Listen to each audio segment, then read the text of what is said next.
টা পশ্চিমবাংলা তৃণমূল কংগ্রেসের নেত্রী হিসাবে পেমেন্ট হচ্ছে, পার্টি পেমেন্ট করছে, নাকি সরকার পেমেন্ট করছে? টাকাটা সরকারে যাচ্ছে, আপনার আমার ট্যাক্সের টাকা যাচ্ছে। মমতা ব্যানার্জি সেই ট্যাক্সের টাকা দিয়ে নিজে পার্টি প্রেসিডেন্টের, পার্টি চেয়ারপারসনের যে পোর্টফোলিও হিসাবে উনি ওখানে বেআইনি কাজ করেছেন বলছেন উনি। আমরা মনে করি, বা ভারতবর্ষ মনে করছে, বা পৃথিবী মনে করছে উনি পার্টি পোর্টফোলিও না, উনার সঙ্গে DG, CP, local CP, DCP, Nandini Chakraborty এরা গেছে। মুখ্যমন্ত্রী হিসাবে উনি ওখানে ডাকাতি করতে গেছিলেন, লুট করতে গেছিলেন সরকারি সম্পত্তি।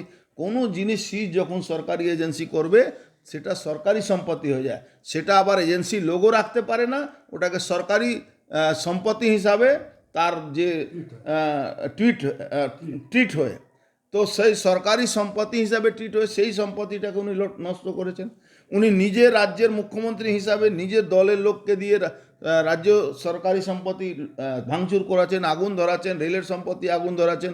এর আগেও সিএ জন্য ওই মুর্শিদাবাদে উনি 100 কোটি টাকা রেলের সম্পত্তি পুড়িয়ে দিয়েছিলেন।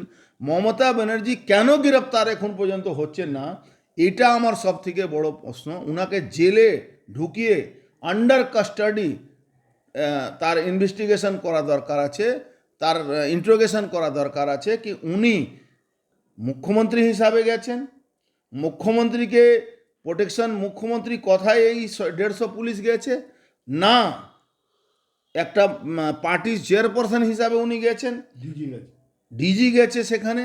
এখন পর্যন্ত যদি এটা না হয় তাহলে বাংলায় গণতন্ত্র বলে নেই। বাংলায় গণতন্ত্রকে বাঁচাবার জন্য ইলেকশন হয় ভারতবর্ষে বা পৃথিবীতে। তো যেখানে গণতন্ত্র নেই, মুখ্যমন্ত্রী লুট করছে, ডাকাতি করছে, ছিনতাই করছে, সেখানে আপনি গণতন্ত্র কিভাবে ভাবছেন? মমতা ব্যানার্জিকে ইমিডিয়েট কাস্টাডিতে নিয়ে ওর তদন্ত করা দরকার আছে। আর যারা এই এমএলএ, আজকে কি হবে, এমএলএ গিয়ে পরের দিন সারেন্ডার করে বেল নিয়ে নেবে, এমএলএ নামে এফআইআর হবে লোক দেখানোর জন্য, তারপরে গিয়ে সারেন্ডার করে বেল নিয়ে আসবে। এটাই তো পশ্চিমবাংলা চলছে। পশ্চিমবাংলা আইন শৃঙ্খলা বলে কিছু নেই, সংবিধান নেই এখানে। এখানে পুরোপুরি যেরকম মুসলমানরা শরিয়া কানুন চালাচ্ছে, মমতা ব্যানার্জিও শরিয়া কানুন চালাচ্ছেন। আমি রাজা, আমি যা ইচ্ছা তাই করব। মমতা ব্যানার্জি এখন শরিয়া কানুন পশ্চিমবাংলা ইম্পোজ করেছে।